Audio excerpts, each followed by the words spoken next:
All right, this is our last panel. And the object here is to bring a number of experts, both practitioners, government, and academia, and also from abroad, to react to the two proposals that we just heard. And I will just give the names and affiliations of our panelists. You can read their full biographies in the material. We will, each of the panelists will give initial comments, and then we're going to go around the table again so that our panelists can react to things that each other said as well as the previous two presenters, and then we will open up the remainder of the session to general Q&A discussion. So we will go in the following order. First, Amy Cotton from the Patent and Trademark Office. She's our government representative. I'm not sure if you're speaking with your government hat or disclaiming, but she's still from the government.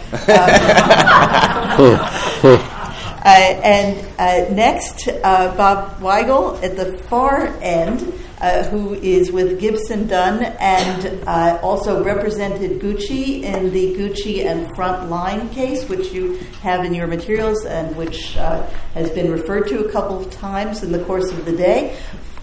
So Bob will be speaking, I suspect, from the brand owner point of view. It's a fair bet. Next, Bruce Rich from Weil Gotshal, who happens to have been the successful counsel in the eBay case, about which you have heard much. So I think you'll be standing in for the service providers. And then crossing a couple of oceans, actually one ocean first, Miquel Peguera from the Open University of Catalunya, who is a leading expert on the liability or non-liability of service providers. He is, among other things, published an important article in the Columbia Journal of Law and the Arts, which will be publishing the proceedings of this symposium a couple of months hence. And then yet another ocean, Professor Irene Calboli, who is currently visiting at the National University of Singapore, and who will be talking about the effect of the free trade agreements and the potential trans-Pacific partnership on these questions of secondary liability for service providers. So as I said, we'll go in that order. We'll go around once, and then we'll go around twice, and then it'll be a free-for-all.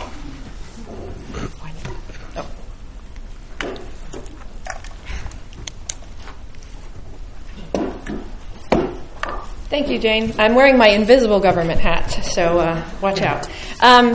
Graham raised an interesting point about process. What's the process that we're using to get to the substantive rule? And I think that pretty much summarizes where I'm coming from. What my paradigm when I'm looking at policy regulation. I proceed with lots of caution with regulatory action. For instance, my default position on the Lanham Act is don't amend it. And so when I hear calls for, we need a statutory change, we need to implement a statute, I start twitching a little bit. And certainly in sort of, doing my due diligence to see if such a change would be useful, necessary, and reasonable, I look at other models, and you look at certainly at the DMCA. That's the first thing we're going to do is look at. And talking to my copyright colleagues, learning about some of the issues with the DMCA and safe harbors gives me pause in terms of proceeding down that path. And then, of course, we sort of butt right up against the SOPA-PIPA conflagration and the idea that the atmosphere is pretty toxic right now on Capitol Hill for anything that smacks of net censorship or whatever the claims that were being made. So at this point, I look for other options for addressing some of these needs. And certainly for the past 13 years, I have worked a lot on the ICANN portfolio, looking at that very much bottom-up, consensus-based market organization, that the U.S. government really is put a lot of time and effort in trying to make sure we've got all of the players at the table and all of the players are discussing on equal footing what the administration of the domain name system would look like. And as you know, the domain name system is quite a choke point for regulating behavior in these various top-level domains. So over 13 years, I've looked at a couple expansions of the domain name system, but this most recent one, of course, with 1,943 applications for new top-level domains is sort of a bit overwhelming, but it presents an amazing opportunity for market innovation. And I keep reminding the trademark owners who came screaming to the USPTO and the U.S. government saying, I'm going to have to, police 1,900 TLDs. What are you doing? How can you agree to this? And I said, well, it was always contemplated that the domain name system was going to expand. But look at it this way. With a lot of these new TLDs, there are opportunities for trusted spaces for retailers, for brand owners, for consumers. These .brands in particular, I think, are a really interesting idea that you've got places where Abbott Pharmaceuticals can market legitimate, true Abbott pharmaceutical products in their whole distribution chain. They control the heck out of it to make sure consumers get what they want. I think that's a really interesting idea. So to the extent then that we're, also the opportunity, and I know that there's different ideas in the room about this, but some of the closed generics, .book run by Google or run by Amazon or .whatever, a generic term, but run by one particular company, either closed, so they would control the terms of use and control who got in it. I thought that was very interesting to watch. Perhaps anti-competitive, but very interesting to watch to see what they would do to make it valuable to the consumer. How are you going to pull people out of the Wild West of .com, unregulated, and into these trusted spaces so that we can be sure as consumers we're getting what we want and the retailers can make sure that they are not being flooded by illegitimate products in there. So very much an innovative ideas that could happen, but it could very well get tanked. The expansion of the domain name system could very well get over-regulated. We've been working for a long time to make sure that there was a balance, the B word, going on, that the intellectual property owners and the registrars and all these things were talking and able to come to some sort of consensus about what was reasonable, what the market could bear, what was reasonable, so that these TLDs would actually succeed. So coming from that space of avoiding over-regulation in order to promote innovation is where I start. So I'm certainly looking at the idea of the voluntary agreements. You heard about the EU MOU this morning. We have about 4 or 5 voluntary agreements that are percolating in the United States. And we're watching those very carefully to see who is coming to the table and what they are negotiating. We're not at the table. We're just watching what's going on at the table because there is concerns. I think we heard about anti-competitive concerns with regard to the big platforms coming to the table and not the little guys. But I think that the industry setting the standards for what is reasonable and what is sustainable, what's a good business model, is really important. And actually, it probably will end up being a safe harbor in many respects as the case law in the United States evolves. And so for those who are coming to the table, they're sort of setting what the standard of care should be, what the duty of care should be. So I think it's a very interesting development to watch. Thank you. Bob. The way I come at this is... Turn your... Let's see if I can do this right. The way I come at this is that the whole reason we're having a conference here is there are... The people who are actually doing the counterfeiting are crooks, not to put too fine a point on it. There are plenty of laws that prohibit them from doing what they're doing. But the problem is that it is hard to get at them, hard to hold them accountable. And so therefore we're having an entire conference on how to hold somebody else liable for what they are doing, which is intentional and is wrong. And I think that's important to recognize because in these instances, they have factories. They're churning out handbags or jewelry or sneakers or whatever, jeans. Every day they pop off the line and they have to sell them. And so it is a constant game of cat and mouse as to what the brand owners can do. And the brand owners are also trying to run a business. At the same time, these folks every day are going home and saying, how can I get around what the brand owners are doing? I mean, what intrigued me about what Tom was saying is that if you think about it, a company with the resources of Microsoft and the talent and the software and so forth, they shut down 19 million websites in a year, and they didn't get them all. I mean, as Tom said, all they're trying to do is push these guys back to page 10 or 11 or 12 on the Google search so you can't find them. And I do worry if you try and impose liability on the ISPs, and with statutory damages it could be a big number, how are you going to get an ISP to do better than Microsoft in terms of there's always going to be somebody out there selling stuff. And so while I don't think there should be,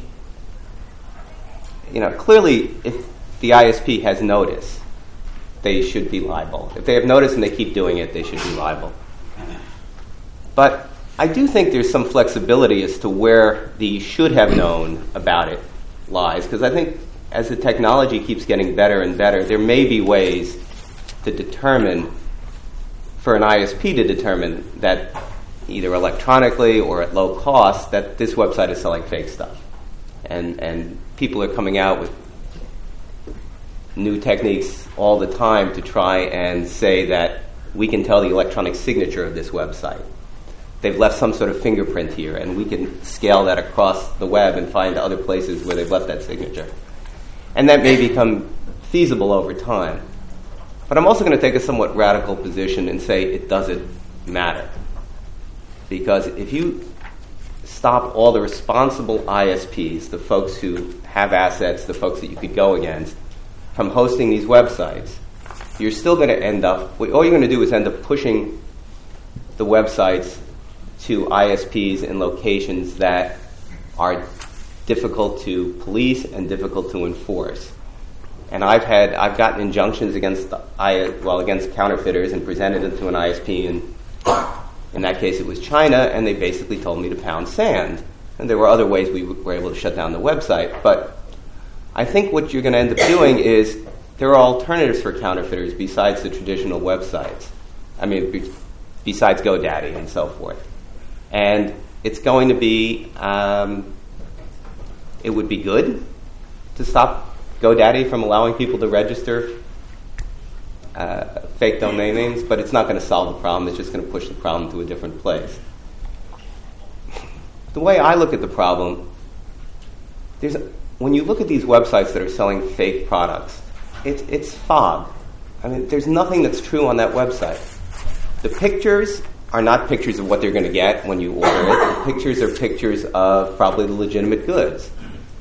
The addresses, the names of the people who registered, even if you get behind the privacy providers, it's going to be a fake name. So, or it's going to be a name in some place where you can't chase it, or it's going to be hard to chase them. So the problem really is, to my mind, the only thing that's real is the email address that you buy the goods with and the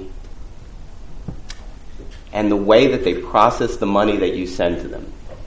And that, I think, is ultimately their weakness, and we've been able to establish in certain instances that when somebody has an economic interest, when they're dealing with a website holder as a business proposition, for example, the bank that processes the credit cards is in effect in a credit relationship with that website.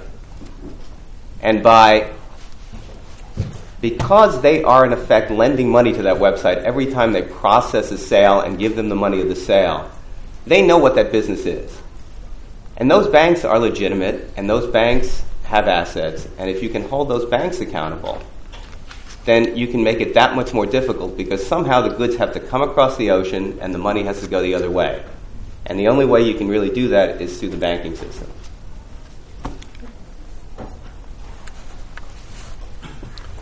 I've had the good fortune of thinking about these important and difficult issues in the crucible of what's become, little did we know at the time, I guess, a major bellwether of secondary liability. We represented eBay in the Tiffany eBay case, as Jane mentioned, and what I came away from, stepping out of role model a little bit anyway, what I came away from this experience with was that the real world is dirty and messy, that this isn't a binary, clean situation, and that what appears to work best, and the question is what's the mechanisms to make it work, is really a cooperative endeavor. What you want in a workable trademark system is obviously ample protection and even robust protection for the rights of trademark owners, but also in the setting of internet commerce to encourage innovation, to exalt this amazing new technology that benefits so many in so many ways, and also to encourage good faith enforcement activities and efforts by, among others, online intermediaries like eBay. The experience we had, at least with eBay and its efforts, is, number one, that you need the cooperative effort for the system to work. You need the combination of continuing primary policing role with the trademark owner for all the reasons that are obvious. Trademark owner has the primary economic incentive and investment in its product and in the goodwill behind the trademarks. It has the unique knowledge as to which of its goods are legitimate and which isn't, and the record was just filled in eBay with testimony from gemologists at Tiffany and quality assurance folks who said, oh my God, I've got to pull out my calipers and do everything and study this stuff in the lab. There's no way that eBay could look at a picture, we all know that, and figure out what's legit or not. That's just the reality. That's the dirty, real-world reality that we face here, that try as it might, eBay couldn't possibly replicate what the trademark owner can in terms of legitimizing or separating the wheat from the chaff in terms of what's legitimate and what's counterfeit. But at the same time, it does behoove the intermediary to provide ready tools, accessible tools, a workable means to facilitate the notice and takedown system. And in our record, we had something like 250,000. It pales by comparison to Tom's numbers, perhaps, but we had about 250,000 notices, and the record showed that in each and every case, without dispute from Tiffany, within 24 hours and by trial, typically within 4 hours, eBay took the stuff down. Now, does that mean other stuff slipped through? Absolutely yes. Is there a perfect system? Absolutely not. But the second opening comment I want to make, which came away from the outcome, is that I do believe that the current legal regime and the current rule evolving out of Inwood is sufficiently flexible and adaptable over time to make it work. I don't think it encourages minimal enforcement. It certainly doesn't encourage laying back and waiting and doing absolutely nothing but the minimum in terms of waiting for that notice. I think the combination of cases like Fonavisa and 1-800-CONTACTS in the 10th Circuit and the Louis Vuitton Akinek case all indicate that where a court senses, where the nose of the judge is that the defendant was laying back, had the ability readily and the reason to know, if not actual knowledge, of infringing activity, there are ample means within the knowledge branch and the reason to know branch and engrafting the willful blindness doctrine for courts to separate out what are truly good faith efforts amplified by significant investments in the case of an entity like eBay from somebody who's just trying to slide under the radar, or worse, really trying to shield and foment infringement. So while the system isn't perfect, it strikes me it works well. Last preliminary comment, I think we ought to give the law time to keep working through, to really keep developing those factual situations. If, as and when there's a time to look at a statutory remedy, personally, I'd prefer to see it down the road a bit after more applications of the knowledge takedown standard against the real-world facts we confront.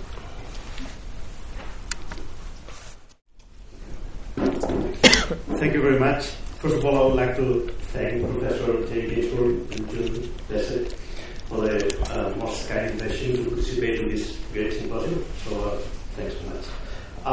Try to be brief in these initial comments. And I think the world is balanced, as this morning has been heard. I would like to refer to some elements that may be relevant for achieving that balance. On the one hand, I think the nature of the underlying infringement must be taken into account. The mere use of an identical or similar mark doesn't necessarily raise a red flag of infringement. And of course, the search for a better balance in secondary liability for trademark infringement should not be a means to expand trademark rights, giving trademark owners exclusive control of the trademark words, for instance, trying to prevent legitimate commerce or legitimate uses of the mark. On the other hand, I think the current common law standards in the US should be clarified in order to achieve more legal certainty. Legal certainty must be a goal. However, we must also take into account that a high level of certainty may actually impair the balance sought. In fact, open rules with some inevitable degree of uncertainty are necessary if all the interests at stake are to be taken into consideration. While in contrast, clear-cut rules tend to be one-sided, as is the case, for instance, with Section 230 of the Communications Decency Act. It works very well, but at the expense of giving service providers an absolute immunity, completely disregarding the interests of the aggrieved parties. Now, in order to achieve a better balance, should we place a special duty of care on Internet intermediaries? Well, some duty of care is already established under current law, as intermediaries are at least expected to react to notices of specific infringement. And this standard might evolve to require the adoption of some reasonable measures. But I don't think, however, that service providers should bear the duty of monitoring or actively seeking for infringement. This is not the current law, neither in trademark nor in copyright, and I don't think this should be radically changed. Thus, the burden of policy should remain mainly on right holders, though of course voluntary agreements so that platforms take preventive measures are certainly desirable. That said, I think bad actors should not escape liability. By bad actors, I mean those who clearly and purposely induce the infringement or are willfully blind to rampant infringement. Of course, willful blindness under current law is somewhat ambiguous, particularly regarding the question of whether or not it must refer to specific instances of infringement. And well, I think that to find liability, willful blindness must be clear enough, but not necessarily constricted to specific instances of infringement. On the other hand, regarding all type of particular type of intermediaries, such as credit card processing services and financial intermediaries, I share the concerns expressed by the Ninth Circuit in Perfect 10 Visa on the perils of expanding secondary liability to include such companies and others. However, in light of facts that clearly indicate obvious bad faith, I think liability could attach. I'm thinking of the Gucci case now, for instance. In addition, the level of control needed to find contributory liability, I think that the Ninth Circuit standard in Lockheed Martin sets a threshold too high when it requires that there must be direct control and monitoring of the instrumentality used to infringe the mark. In any event, this standard should be better defined, and it should be clarified whether it requires actual control or just the ability to control. And I would like also to say something about the European situation, but which I don't find to be satisfactory either, but maybe that could be in the following round. Thank you.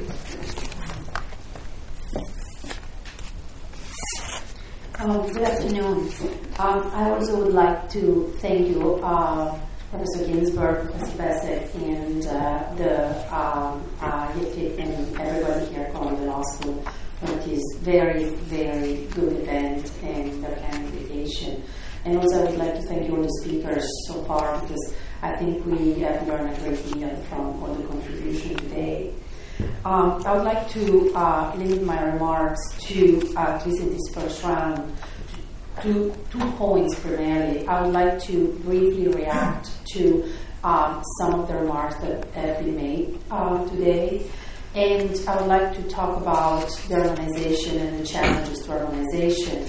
And then, if I have the time now, we don't have enough time for each round. I will talk about some of the challenges in Asia, particularly within the ASEAN area. Otherwise, I'm going to keep this remark for later. So I think that from what we have been seeing, there is almost an agreement that who is left holding the bag is really the trademark owners.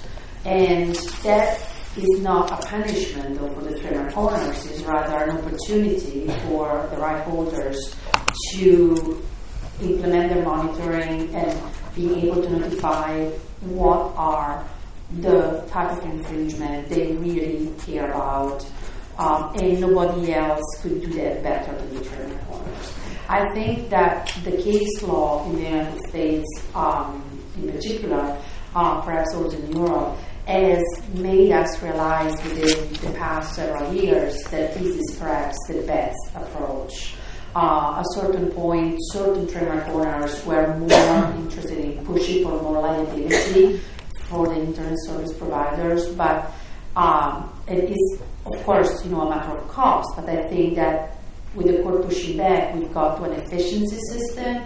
Today, we've learned that we can outsource the policing, so even if you're a smaller ISP, the costs are not prohibitive to do some of if the trademark owner tells us that some of the monitoring cannot be cost prohibitive. So perhaps the model of having not increased duty of care could be perhaps the best model.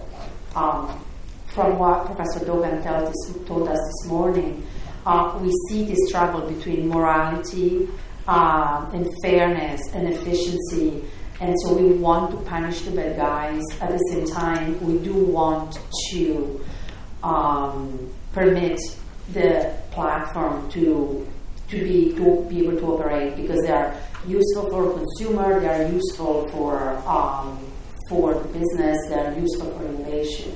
And so here's where I think the American model, the common law model, has been able to find ways within, of course, possible lack of certainty. We have a spectrum of standard that goes all the way from specific actual knowledge to willful blindness to almost a negligence standards.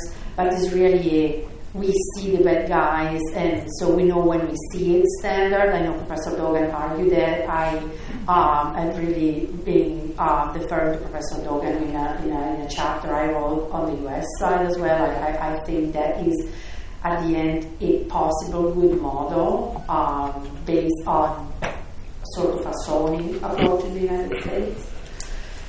So reacting to the proposal, I think we saw consensus, and I agree that perhaps not increasing duty of care could be a positive development.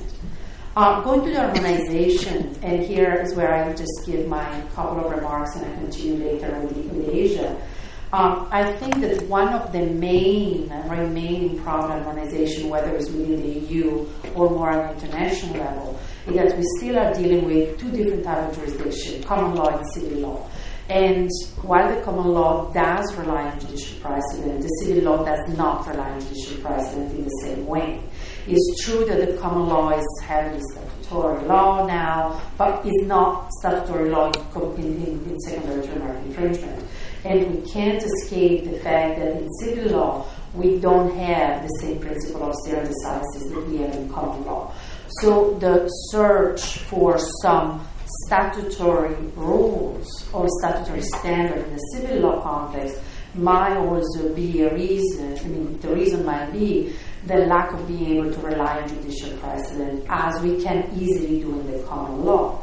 And in areas like the European Union, where we have an integration of common law and civil law, that is something that we need to think about in terms of creating standards, perhaps at the legislative level, that needs to be flexible enough to reach some of the compromises that the common law system has reached. And perhaps, I think my time is up, and I close here and I continue later with the Asian part. Thank you very much. Before we go into our second round of reactions, I wanted to point out something that both Bob and Miquel talked about, because it may have been sub rosa in the morning, but deserves heightened attention now, which is in the morning we mostly talked about the auction platforms and the service providers placing ads. Those were our principal paradigms. And Bob reminds us that there's another very important service provider, and that's the payment provider. And with respect to trademark infringement, perhaps unlike copyright infringement, it really comes down to money. There are a lot of people out there liberating the content of motion pictures and popular music with non-monetary motives. But there's not a whole lot of file sharing of sneakers going on out there. So it does come down to a large extent to money. And perhaps we should focus a little more in this round of comments about how the standards for secondary liability can reach the payment providers. Miquel evoked the two, I guess, leading and in some tension decisions in the United States, Visa International and Gucci and Frontline. So you take different lessons from those two cases. So I think we'll stay in the order that we started, but I might ask you, in addition to whatever other comments you were planning on, if you would address the payment provider issue.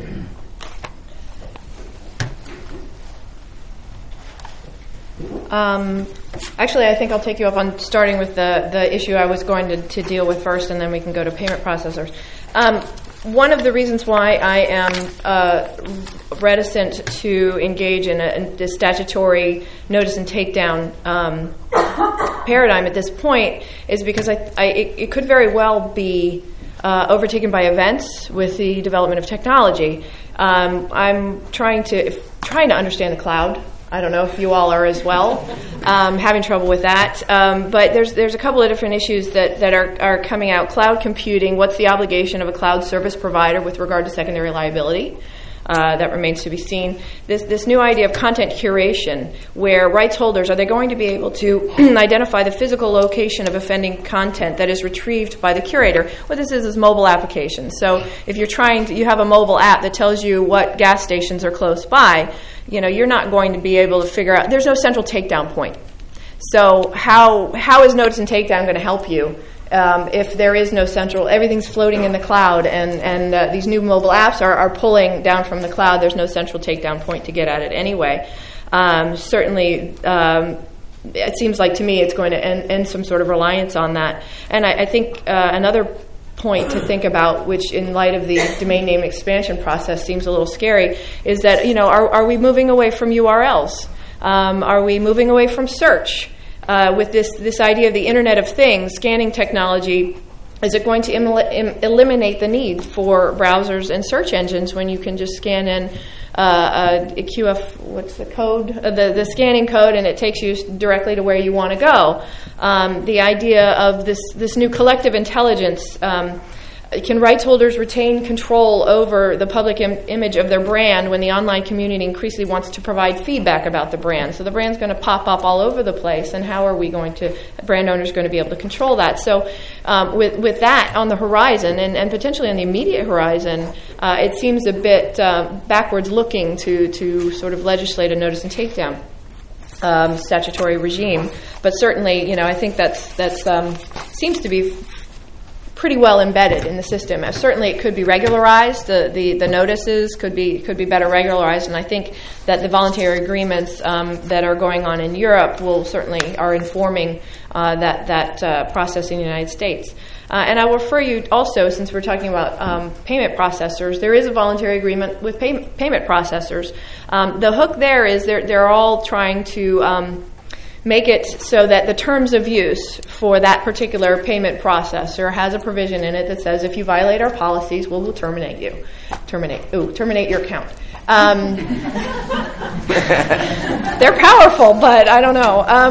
And so with that in mind, it seems to putting a lot of attention on these terms of use, and of course then enforcing against those is the trick. What I like about the payment processor voluntary agreement is that the International Anti-Counterfeiting Coalition stepped in to make it easier for both sides to implement it. So they aggregate complaints for a particular payment processor for a particular URL.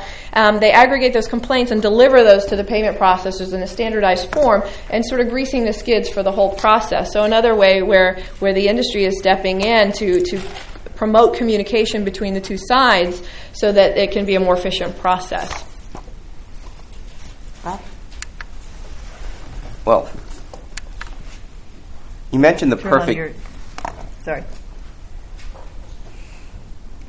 You mentioned the perfect 10 case. I think it was probably my first day in law school back in 1978 when somebody said, bad facts make bad law.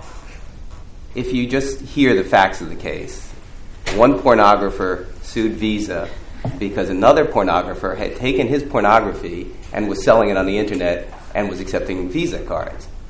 You just know how that case is going to come out. And it came out that way in part because of the point that you made earlier about copyright, because it really was not a trademark case. It was a copyright case, and people could download it easily.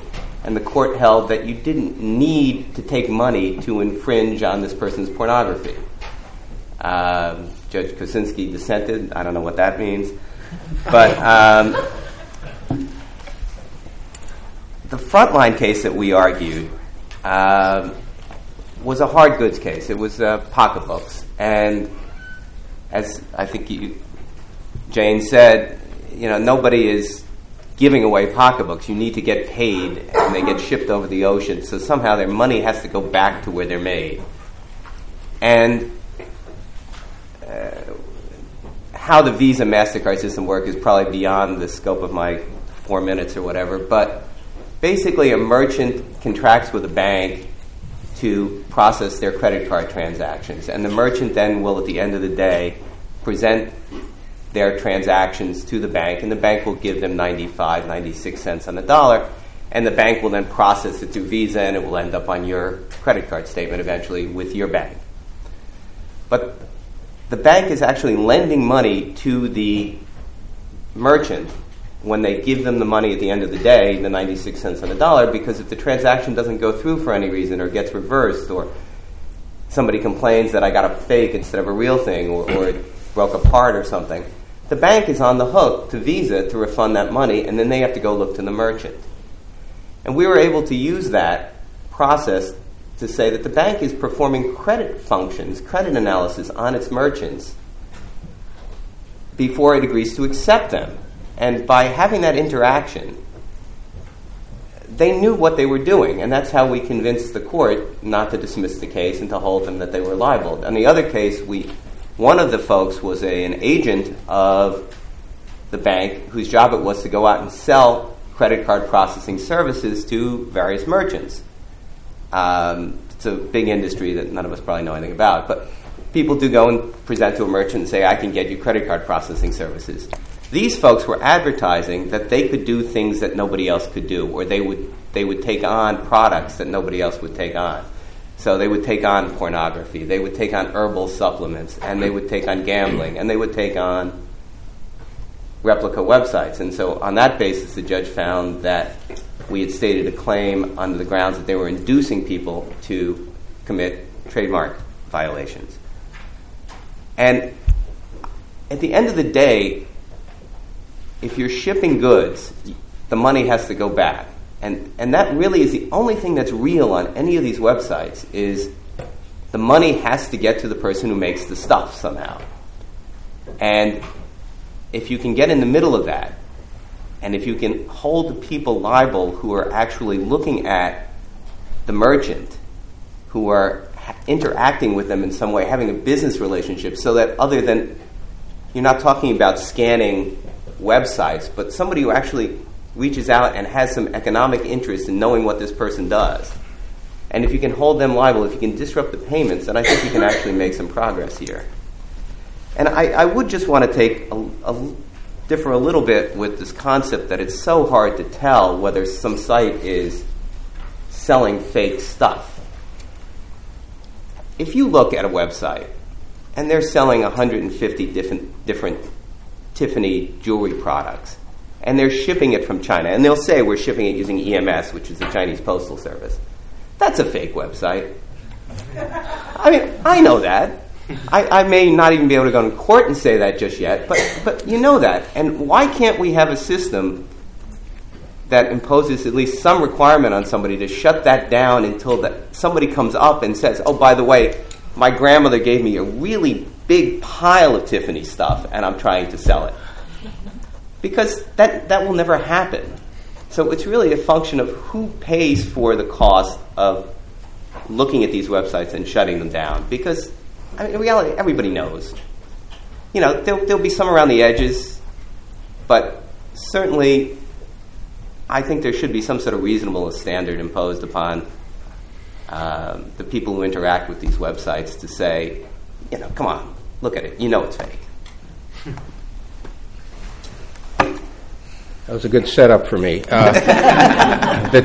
Tiffany case was brought, if anybody wants to dig back to the annals of the complaint and the earliest filings, on the premise that sales of lots of 5 or more items of Tiffany jewelry, which was then over time variously described as forms of silver jewelry, were, quote, invariably, unquote, counterfeit. I remember standing up before Judge Buchwald, who was our judge originally, at our first conference just to chat about the case, and she immediately pushed back on my able adversary by saying, wait a minute, I'm a Tiffany shopper.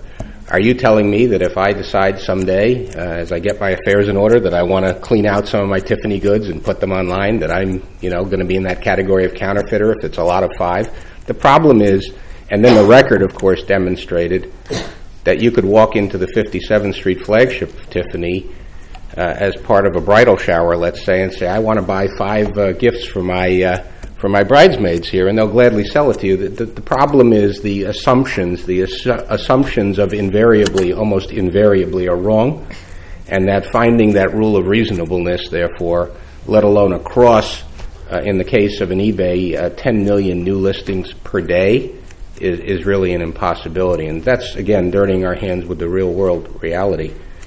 I want to add just a couple of words on why I think sort of the accretive approach to development of the law makes sense here. We counsel a wide range of folks on both sides of the equation here, but also a lot of social media platforms, intermediaries, content hosts. And I would say that certainly dealing with the level of sophistication we typically deal with, and I know that issue came up earlier and it's a challenging one, there is almost a uniform view that more is better, that not cutting the close line is the right way to go. Nobody really wants to test the implications of the back end of the Tiffany eBay ruling, which was, well, had eBay not done all of these proactive things, ... nobody quite knows what the inference from that is or should be.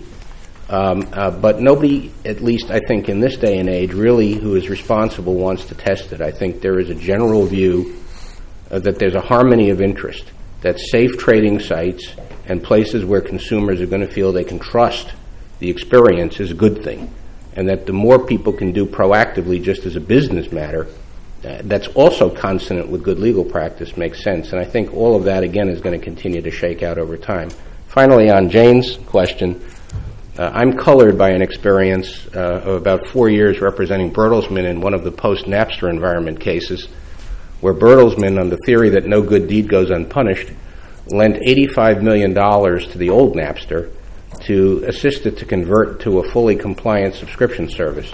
It was met by class action lawsuit on behalf of all music publishers in the United States and each of the major, then more than we have today, record labels also sued. And conservatively, the estimated damages were about $17 billion on the premise that the money, which it was alleged was used to propagate Napster for 8 months longer than it otherwise would have survived at the rate of 10,000 estimated infringements per second. Think about that. Gave rise to this punishing liability. So we gave a lot of thought to the issue of how far down the chain of investors really liability concepts in that case under copyright law make sense. And I think, as no differently with what we're debating and discussing today, there are deep and important policy considerations about how far down the line you reach to at least good faith investors. And I think at least some of that resonated with me when I read the Perfect 10 Visa case, and I think it's just a really difficult area. It's somewhat facile, it seems to me, to say, well, they are the deep pockets, they can shut it off, therefore let them do it. I think we have to think beyond the immediate as to the longer-term consequences for what fuels the economy.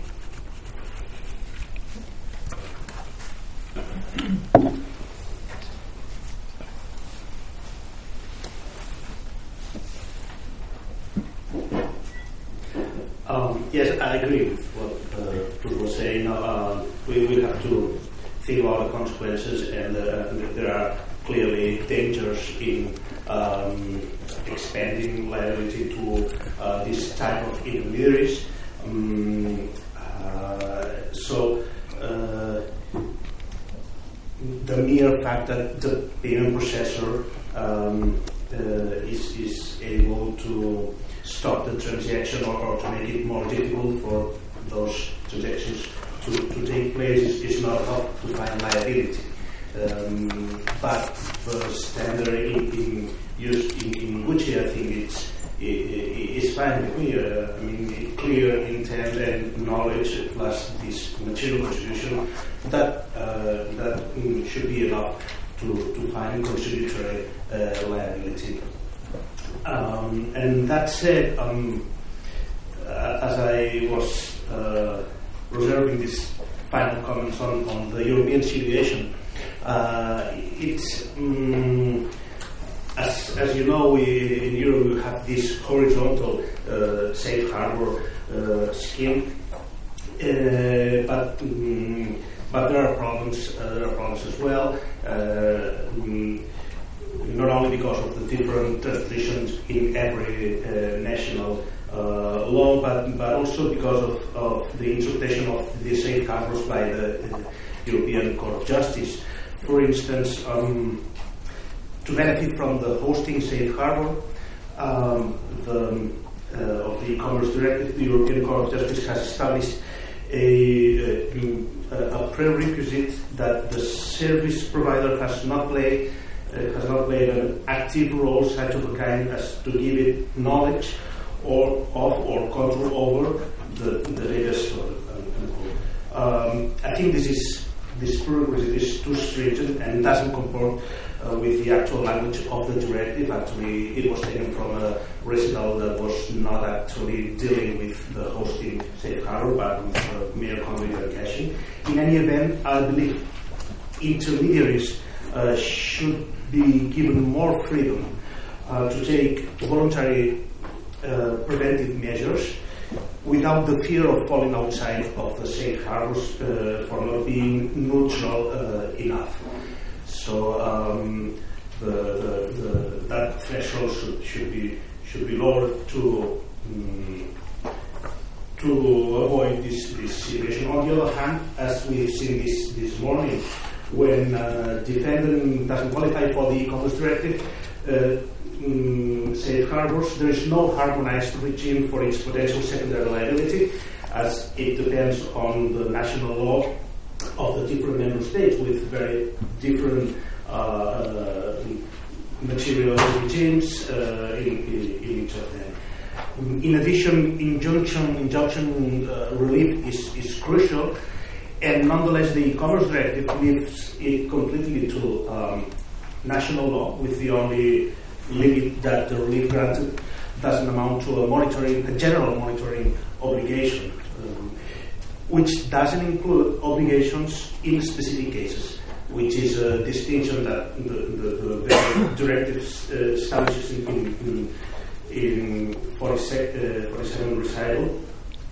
And the meaning of that is not that clear. Some national courts, as Annette Court this morning mentioned, indeed established an obligation to prevent infringing content from reappearing in the future, though this may entail a sort of general monitoring obligation in some cases.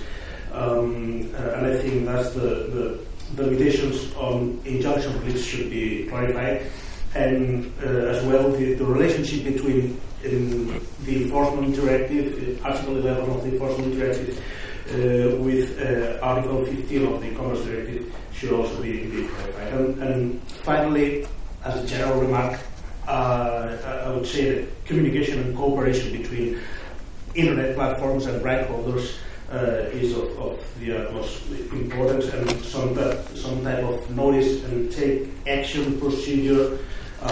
Thinking now in Europe for trademarks should be put in place, and the memorandum of understanding on the sale of counterfeit goods via the internet that was referred to this morning was a good step in the right direction. Thank you again. So I think I would start with the payment, and from there I'm going to tie with the conversation about Asia. I agree that for payment providers, whether it's Visa, MasterCard, or PayPal, the same standard for intermediaries should apply. I think the case law in the United States has done that fairly efficiently so far. I think that will become crucial, particularly in going back to the harmonization question. Sometimes some of these websites that just get created and sell products might just be created in the Far East. They might sell counterfeit products.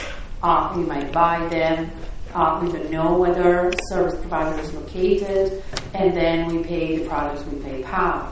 It just happened to me. I was telling that earlier today. Absolutely innocently, we were looking for a DVD, couldn't find it in Amazon. It was The Lion King by Disney. My husband found pandadvd.com. The product was available. It was costing $16.99 in US dollar. We just paid PayPal. Why not? Because we don't know the website. We got 3 weeks later a package from Thailand. Obviously counterfeit product. The copy was actually a very good copy, and that's still working many years after, but we had no idea, but PayPal got this cut. And so after that, the Panda DVD website was gone. And so for trademark owners or copyright owners in the Western world, when the border controls are not going to be efficient or be able just to detect, as we know, 1% of the shipment get actually searched. And if the counterfeiter send one DVD in gift, the package was labeled gift, and so they're not going to just open every gift package, is where the ability to go after the payment providers could be very effective to detect and stop secondary liability, through secondary liability, counterfeit activity that come from outside that cannot be or very, very difficult to detect. And that brings me now, briefly discuss the situation in Asia. and I was asked to specifically look at the ASEAN. ASEAN in 2015 will create the ASEAN Economic Community that in some way wants to model the European Economic Community, but at this point just mostly as a free trade area and for circulation of products.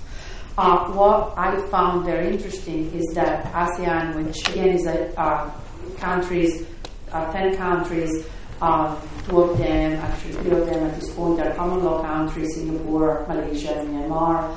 The others are civil law country or mixed jurisdictions.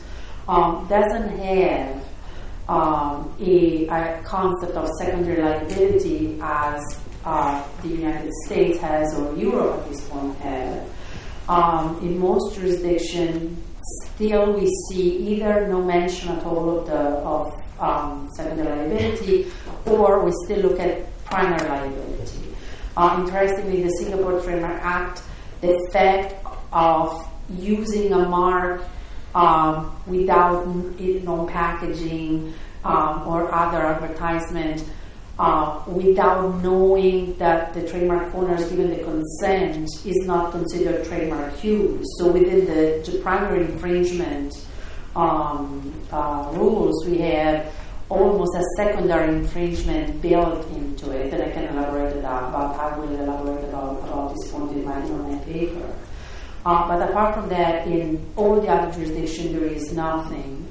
And some of the jurisdictions just derive principle from torts or civil liability. But also, I think we need to contextualize the problem, because we are talking about countries that are still, for the most part, developing countries, where e-commerce is not as developed in terms of, we can have websites, but actual ability to order online, to get product delivered online within or across jurisdictions is not as developed. The problems on the ground are still problem of counterfeited products, massive amount of counterfeited products. So the priority, also from an enforcement standpoint, are perhaps different, and we don't see the attention to secondary liability as much as we've seen in the United States or in Europe. What I found very interesting is, though, that we are exporting the American, European models, and I'm lumping those together, and it's an oversimplification, of course, in the provision of the Trans-Pacific Partnership, at least the leaked draft that we were able to see a couple of years ago. And from what the administration is trying to do, the TPP would perhaps be approved and then concluded by the end of, early on. What is interesting is that the Article 16 that talks about the special measure related to enforcement in the digital environment is mostly about copyright, but as a chapeau, according to which each party, and now we're talking about 10 plus countries, that includes many Southeast Asian countries, shall ensure that enforcement procedures are available to permit effective action against an act of trademark, copyright, or related rights infringement which take place in the digital environment, including expeditious remedies to prevent infringement and remedies which constitute a deterrent to further infringement. Of course, the provision doesn't go on to explain how to do it. What is interesting is that some of the case law, the very little case law that there is in this country, is about copyright. In Singapore, for example, the courts have developed standards similar to our contributory infringement and the input standards on copyright that could be used and basically be imported into trademark liability, secondary liability. But at this stage, we have a TPP American Western model that will have to be implemented, but doesn't say whether primary infringement, secondary infringement, what kind of standard. But the tension is there because the problem is seen as an interesting problem, and is mostly about enforcement. Whether it's the failed ACTA it's not going to be at this point. We see whether ACTA will be adopted or not, or type of ACTA. The TPP, of course, is strong enforcement rules as well. that is where the debate is at this point. Is not as developed and sophisticated as it is in the West, and will likely be imported or from the West exported there. Thank you very much. So, thank you to all our panelists. I'm now going to open it up for general questions, comments, remarks, objections, outrage, and so forth. And I would particularly like to invite anybody who was a speaker or a moderator earlier in today's session to speak up as well. So, who would like to lead off? Yes, Graham. My question is, Ruth, I was interested in your observation. You thought the court was going to snip out the good guys from the bad guys based upon the tests that you successfully managed to persuade the court to adopt. Figure on one end was sort of the Akinovs of this world and eBay, and on the other hand, the point I want to ask you the question is whether, in fact, you think as a result what the courts are doing effectively is basically applying the restatement test. I think David Bernstein argues, I can't remember which amicus maybe it was INTA, but in one of the other secretaries of the cert petition, he argued the basic adoption of the standard, which is not constructive knowledge, and if you have constructive knowledge, you're on the hook for it all. The restatement standard was constructive knowledge, and then you have an obligation to engage in reasonable precaution. And it seems to me if that's the standard, which was not adopted, they adopted your proposal, your surmise of the cases suggests that they're actually pretty much doing what David was arguing for. Is that fair? I think we're all tea leaf reading. You're right. That was an amicus submission among many in the case, and we citing the back and forth in the Inwood decision, in fact, including Justice White's concurring opinion, which joined issue on it and which officially rejected any reasonable anticipation standard. Notwithstanding, again, just my real-world take of it, and also a little sense from the argument in the Second Circuit is, here's the question that's unanswerable. Had eBay presented a scrupulous Vero program notice and takedown, all 253,000 or whatever notices were promptly taken down without more. Had they not done the manifold things that were described earlier by several speakers, the many things, Tiffany-specific filters, fraud engine, a month before trial initiated 3 dramatic new improvements in technology. If little or none of that was available, how materially might that have changed the outcome, whether at the district court or the Court of Appeals? And I'll honestly say to you, I don't know. We were darn glad not to have to try that case. We thought we had an easy case because it was a fortiori on the facts. But I think there is at least a hint of it in the back end of the Second Circuit. I think it was done intentionally by a very clever panel of judges, not the least of which is Bob Sack, Judge Sack, who knows this field well. He's very thoughtful. And I think it was a bit of a shot across the bow to others saying, this may be the poster child case, and we can decide it within existing parameters, but not so sure and not so fast. If somebody plays closer to the line, there may be a way to wiggle in under the reason to know prong at a minimum of Inwood by saying you could have done more, which would not have jeopardized legitimate commerce, which wouldn't upset that delicate balance. That's the direction that the 1-800-CONTACTS decision provocatively takes us, I think. And I think that's why I say let's see how that develops. I think it's having a salutary effect out in the community of compliance. I think my own sense is, and when we counsel the issue, certainly, we tell clients, don't cut it close to the line. You don't want to be that next test case. And I think it's helping move, again, to a more active and a more proactive enforcement environment, at least among those with the resources able to do it and the thoughtfulness in recognizing, again, that it's both safer legal practice and better business practice. I think it's the large open question right now.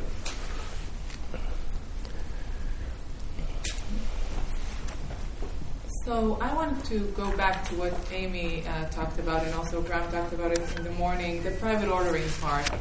We're talking about private actors teaming up to fight piracy while each side take care of its own interests. we can all see the benefits, I guess, of such arrangements, but I'm more interested in the concerns. You started describing part of them, but kind of stopped, and I want to hear more. What should we be concerned about? Should we demand transparency, for example, for such agreements, and how can we prevent or avoid abuse of such arrangements? I don't think that the process has been non-transparent, as far as I know. But I don't know that I'm in a position to speak to that. The one concern that I have recently heard is a concern about that it's anti-competitive. That there's a the big guys come to the table, not the little guys. So it could have could squeeze out small, medium enterprise innovators in that space. But I think, just listening to what Bob was talking about, it's a lot of those, we could call some of them rogue actors. Some of them are good guys and some of them aren't good guys, but more than likely it's the small ones that are not the good guys. And therefore, if they're not... If the voluntary agreements really do function as a safe harbor, essentially, if under reasonable anticipation, if that's where we are, that what is reasonable in this particular platform, in this particular market, in this particular set of facts, what is reasonable there, then I guess it should probably be set by those who are under the gun, most who are really being faced with massive amounts of industry, trademark owner, copyright owner, push for, hey, you need to help us here, you need to work with us, you need to do more. They're going to be the most likely to come to the table and come to some sort of agreement about what is reasonable. Now, the Microsofts of the world have algorithms to deal with the filtering or whatever it is. They have a way to identify these people, and the smaller entities don't have that. So yes, they will get squeezed out. But that means then there's more counterfeits that get squeezed out. So, I definitely see that it's definitely squeezing out the SMEs of the world, but those are more likely to be where the bad actors are. So, from that perspective, let's see how the case law plays out, and if they are all brought up to a higher standard for the benefit of consumers. I mean, I still go back to the tenets of trademark law. What are we trying to do? We're trying to regulate commercial interactions, and consumers rely on these things. I mean, let's take the luxury good issue off the table. That's one issue, okay. But like we said before, it's difficult to draw the line. So let's just not go there. Let's just say we're trying to prevent counterfeits from being problematic for consumers and making consumer choices. I mean, one of the frustrations I have right now with Amazon, I'm a big online shopper, is that they've moved to a business model where they used to be an online retailer, and now they're an online search engine for retailers. And now you'll see these categories, you see a picture, you're searching diligently, a good consumer, okay, is this legit product? Well, what's being I think what is happening is that resellers and legitimate products, their listings are getting pushed together. And so you'll see in the reviews, well, this is a counterfeit. Oh, no, this is the right thing. Oh, no, this is a counterfeit. And you'll see the reviews for the same product, but they must be coming from two different resellers. So, even in a good actor like Amazon, there's a business model here, a business choice that they've made to go into this place. I don't like it. But does that mean legitimate? The sale of legitimate goods is too costly of a business. I mean, it just costs them too much, and so they have to expand in order to just survive. So in a regulatory sense, if I push them back to, well, I want you to do what you did before because I like that better, as the government, that's kind of tough. So even Amazon is making these kinds of choices, and I don't want to. I'm not in a position to be able to second guess those. So with these voluntary agreements, though, really push the onus on the two sides to come together and figure out what the best approach is. Now, I hope that others can come to the table eventually, and I hate to see the SME squeezed out, but if in point of fact those are the counterfeiters, well, then I think consumers will ultimately benefit from that. Susie, Bhatia, and is there anybody out there who advises SMEs? Stacy, you're not going to speak up for SMEs? No. Okay, but all right, so the queue is Susie, Batya, Stacy, and somebody for the SMEs, perhaps. Okay, Susie. My first point is about SMEs. So the thing is that if you're in a large market economy, you might call the SMEs the counterfeiters. And maybe that's true in the United States, but if you take a global perspective, the SMEs might just live in smaller economies, right? Right. So when we're talking SMEs is a relative problem. And so some of the people being squeezed out are SMEs who are perfectly legitimate, and they might live in another SME, which is the small market economy, and small market might be less than 370 million. Well, they might be legitimate, and they might be in a developing country. And so SMEs aren't. I think that if you take a more global view of SMEs, you might actually find a lot of legitimate business who is squeezed out by regulatory barriers, right? So I encourage you to take a more global view of SMEs. But I wanted to sort of say that, and then I had a question for you, which was, you talked about the ICANN process and it being a very effective process because everyone is at the table. And I think that that's sort of right, and that is one of the things that is put into the governance models as being a very effective process. And then Raymond, you referred to that, also talked about the memorandums of understanding. And of course, one of the critiques of those, which Graham hinted at, was that in fact you've only got the interested parties at the table. Now, ICANN interested parties are in fact broader because at least within ICANN, someone purports to be discussing this elusive concept of the public interest. And so if you're thinking about what you were discussing and the point that I really raised, that we've got these sort of competing models going on, which is fine, so we've got a trade agreement model which may seek to achieve something and has some actors at the table, and then we have an ICANN process, which is kind of more of a bottom-up interest model. And I was just interested to get your perspective, maybe with your invisible government hat on, I don't know, just about how you combine those models, like how do you watch those models and hope that they coincide? Going to your first question, I think you need to. It would be useful to get keep in mind that when I'm choosing between a U.S. statutory change to implement some sort of responsibility or duty of care, I'm weighing that against the voluntary agreements. The U.S. government is not a party to the voluntary agreements. This is just what industry is doing, and we encourage it, but we're not at the table. So when I'm looking at these two things, do I want to regulate or do I want an MOU? This looks like a little bit better option. Yes, there could be an unintended consequence of SMEs, and certainly from a global standpoint. But I'm really only looking at these. Yes, I know these are U.S. companies, but they have a global reach. The EU MOU is taking a very similar approach. I think they've stopped working on the directive and let these voluntary agreements play out. So we're certainly not the only ones doing that. And I guess I'm struggling to understand the connection between ICANN. I think the ICANN process, the bottom up, definitely serves as a model for us to say, these stakeholder groups working together to come to a consensus about what is reasonable, what is sustainable, what is necessary is very useful. So from that side, they seem very common to me, very, very useful analogy. And certainly we support the ICANN process, and by extension you could say the MOU process for that same reason. Now, is there a public interest at the table? I guess in ICANN you say there is one, and with the MOUs there is not one. And if the government's not at the table, then we're not representing that either. I think that's an interesting point, and I'll take that back. But I think that's what you were asking. Is that right? Yeah, I think that so within trade agreement models, you also get this discussion going on that some of the bottom-up models achieve better outcomes because they have more diversity at the beginning. And you can dispute that in particular instances, right?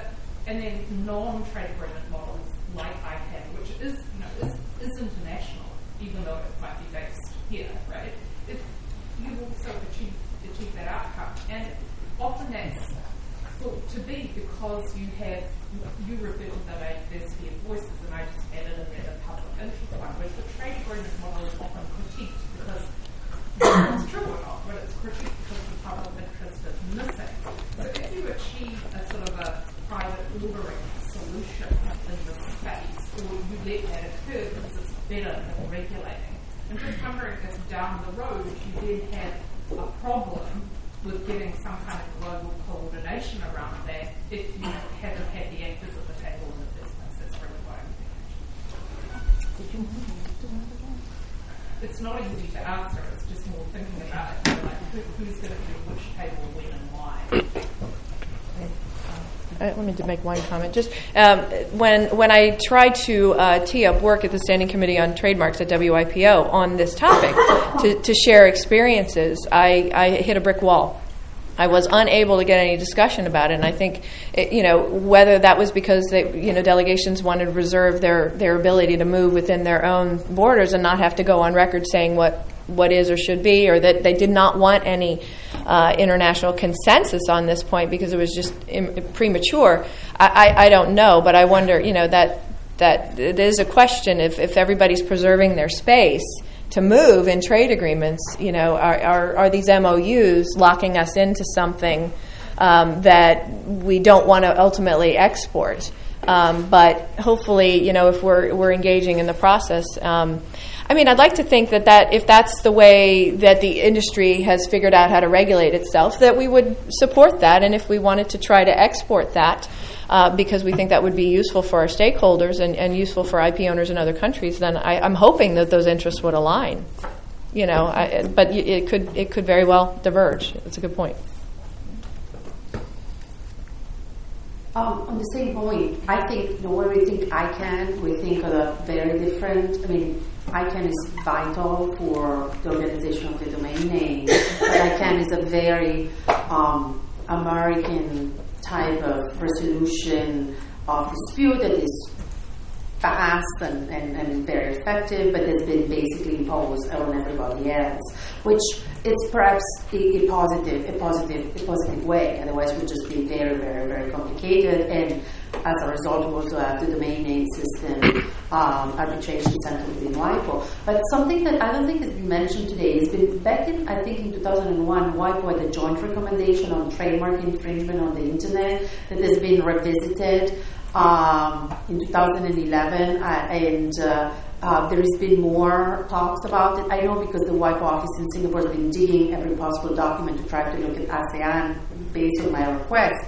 And again, there was nothing going on, but all these we were able to retrieve all these documents. So there is a joint recommendation, which of course is soft law, that again goes in towards the harmonization without giving specific guidelines on how to implement, but the basics is on the social media, on the internet service provider, the payments, and so there is a lot of these problems are highlighted in that joint recommendation, but the joint recommendation never had the same success that, for example, the well-known trademark joint recommendation had. I think because of the problem of harmonizations in general. But the question about the SMEs, I would like to go back to you, Susie, on that. The developing countries, I agree, might have more transaction costs in terms, so that could create barriers to entry for SMEs in developing countries. But the reality is also that a lot of developing countries, and being really on the field in Southeast Asia, in some developing countries, it's just overwhelming to see that the only business is really based on counterfeited products.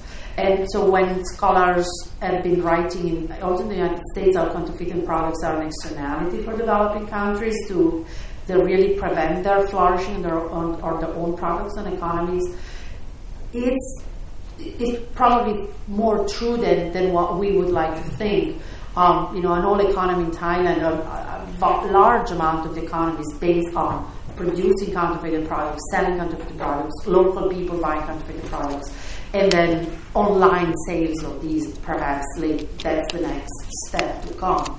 And that's highly problematic. And so how many SMEs can be involved in partially legal activity? I wish none, but I'm looking at realities. There is a very high numbers. And so how can we prevent that is a question mark. But I think it's a problem that we in some way, perhaps from our more Western model, take it and adapt it, as no one size doesn't fit all, but perhaps take it and adapt it could help their own these economies as well. So I'm not I don't like the TPP in general, but those provisions in part, they could actually benefit those economies perhaps if taken, without draconian enforcement or not to act statutory damages, for example. Fatia, then Stacy. Thank you. So my question was inspired by Amy's QR code example, but I'm happy for any of the panelists to respond.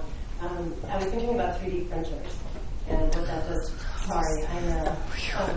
And Fox News just helped out because they reported about an hour ago that somebody in Texas, and these are non-incendiary words, but somebody in Texas just printed the world's first 3D gun. And their advertising is being based on a Browning 1911 firearm. So you've got a trademark association on something that's already been vetted by the PTO, let's say. And I'm curious as we move into this new paradigm where we are taking sort of the internet out of the initial transaction, but it's still going to be implicated later. Let's go back to jewelry. I have a friend who does, she designs jewelry, but she does everything through the 3D creation process. You could very easily see how that could end up on the internet. And there's no deception in the marketplace anymore. It is actually the same kind of product. So what seems to me like might happen is the U.S. Trademark PTO might be singularly well positioned to create like a good housekeeping seal of approval and let us know that these are in fact created by the people who filed the patents and have the trademarks for these goods and services that will probably end up on the market and internationally where firearms maybe aren't as regulated or jewelry can be more easily fixed. Happy to create that, but will people gravitate towards that? I think 3D printing for trademarks is has some challenges, but because of the common law, I think we'll be okay with that. I think it changes the idea of whether a CAD file representing a registered trademark, usually configuration mark, but so it could be a Croc, the Croc shoe, it could be whatever. That's where it's mostly going to come into play. Is that an infringing good of the original? Or is it it's a CAD file, so that is a good, but they're infringing the shoe. So, we have a likelihood of confusion doctrine that's awfully flexible. So I'm hoping that's going to be okay. But, there is a question, is that the poster of the CAD file directly liable or secondarily liable? And the printer person who's printing the good, are they the direct infringer? But what if it's for personal use, and how are we going to know that? So there's it adds another piece in the distribution chain, and whether it's primary or secondary liability remains to be seen. But there is this problem of, does a CAD file good infringe a trademark shoe? That's an interesting thing. I'm pretty sure the law can handle it, but yeah, that's where I see these things coming in. I think a certification mark would be an interesting idea of how to, and I'm guessing that they're probably, like the International Anti-Counterfeiting Coalition, would be very well placed to promote something like that. But those can be counterfeited as well, can't they? Well, I see I have to take back my remark about not file sharing sneakers. Stacy. I'm sure Bob will tell you that post-sale confusion will take care of all of that. Right? There's a form of confusion for everyone. I have a comment. I think it's for Bruce and maybe for Amy a little bit based on her comments about Amazon.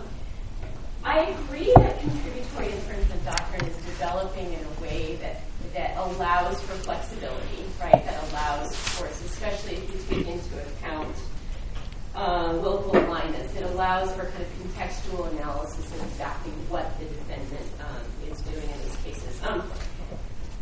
I think there's an open question about the extent to which some courts are willing to second guess particular business decisions that are made by these intermediaries. And I come back again to the Rosetta Stone case, right, that suggests that courts may look at particular individual choices made by these intermediaries and ask themselves whether this particular design choice or business decision could subject the intermediary to liability. And I think, as I reflect on how this trend, it's hard to call a case a trend, a community trend, but how this approach fits into the context of secondary liability generally. It strikes me as running in significant tension with the copyright context, right, where the courts have essentially said, we're going to take a fairly hands-off approach to evaluating system design.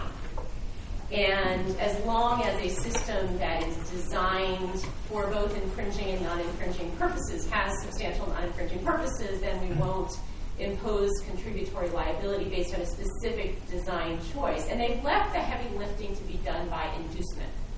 Right, so Grokster, based on fairly thin facts of inducement, did find in favor of the plaintiff on a theory of inducement. And I'm sort of struggling with the implications of flexibility to the extent that they give fact finders the ability to kind of pick a particular decision, right, and say, that decision increased risks unreasonably, without any contours and any instructions on how to balance these risks against benefits. Yeah, we struggled with that during the trial of the eBay case.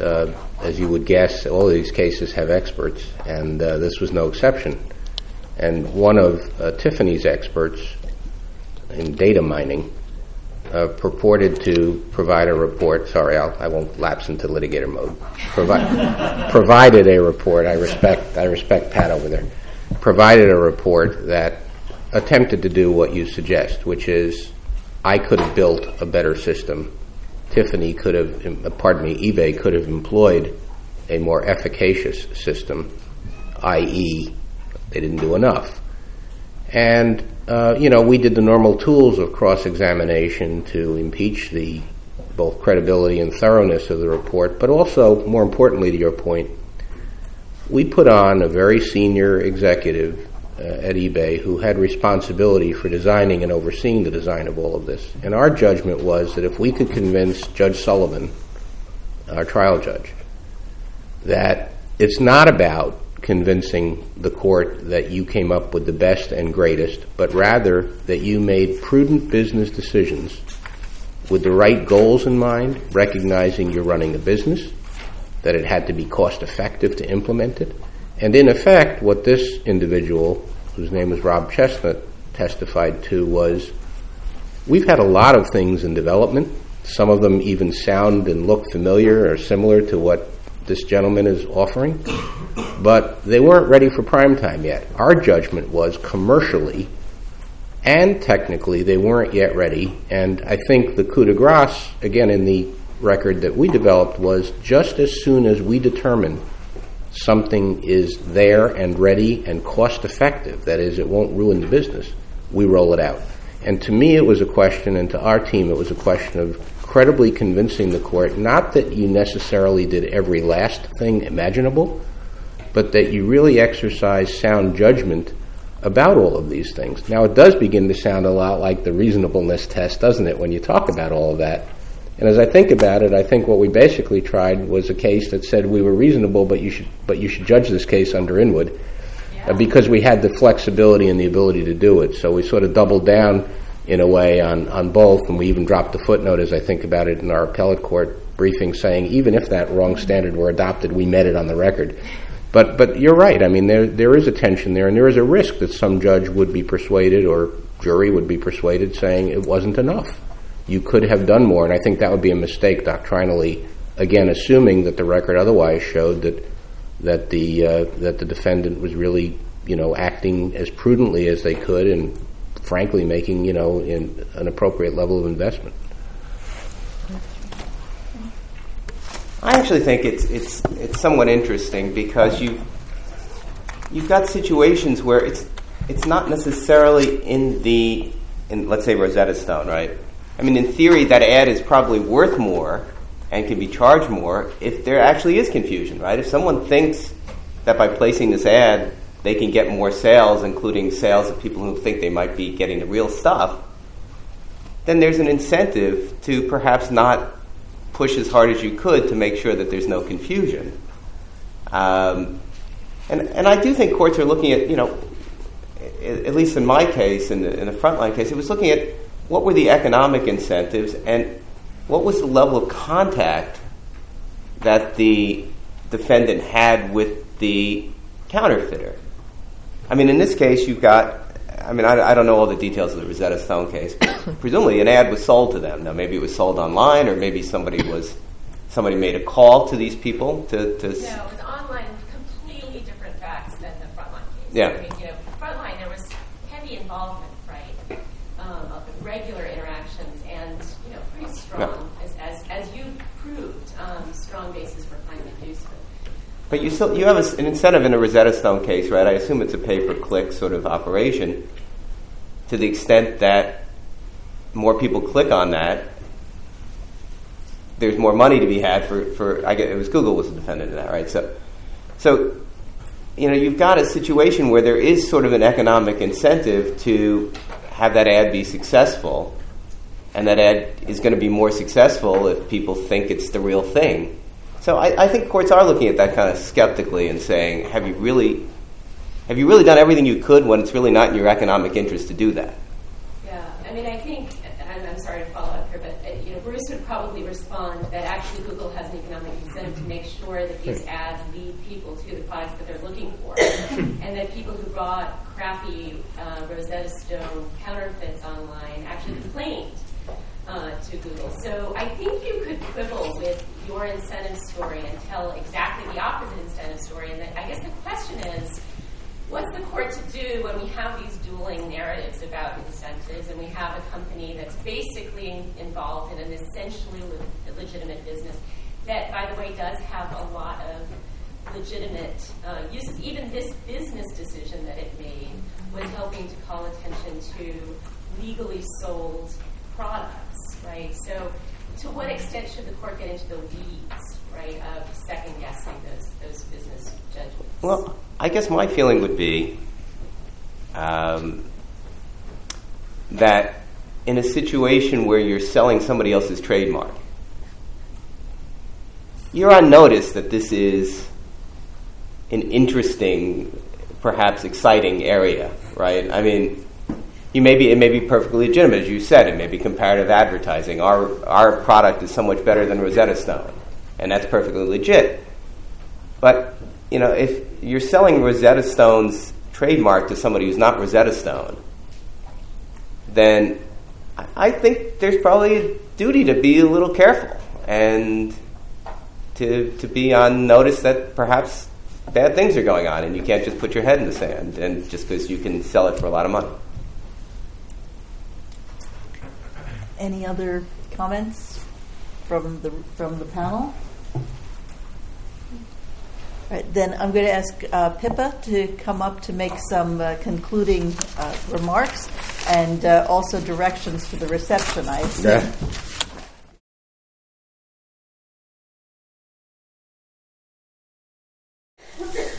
I want to thank all of our panelists and moderators today who have been amazing and provided so much food for thought for all of us going forward. I want to thank June Bassick and Yatif Leverutz and Jane for helping organize today, and a special thank you to Cindy and our events team, which did just an outstanding job. I hope you all agree. Give them the round of applause.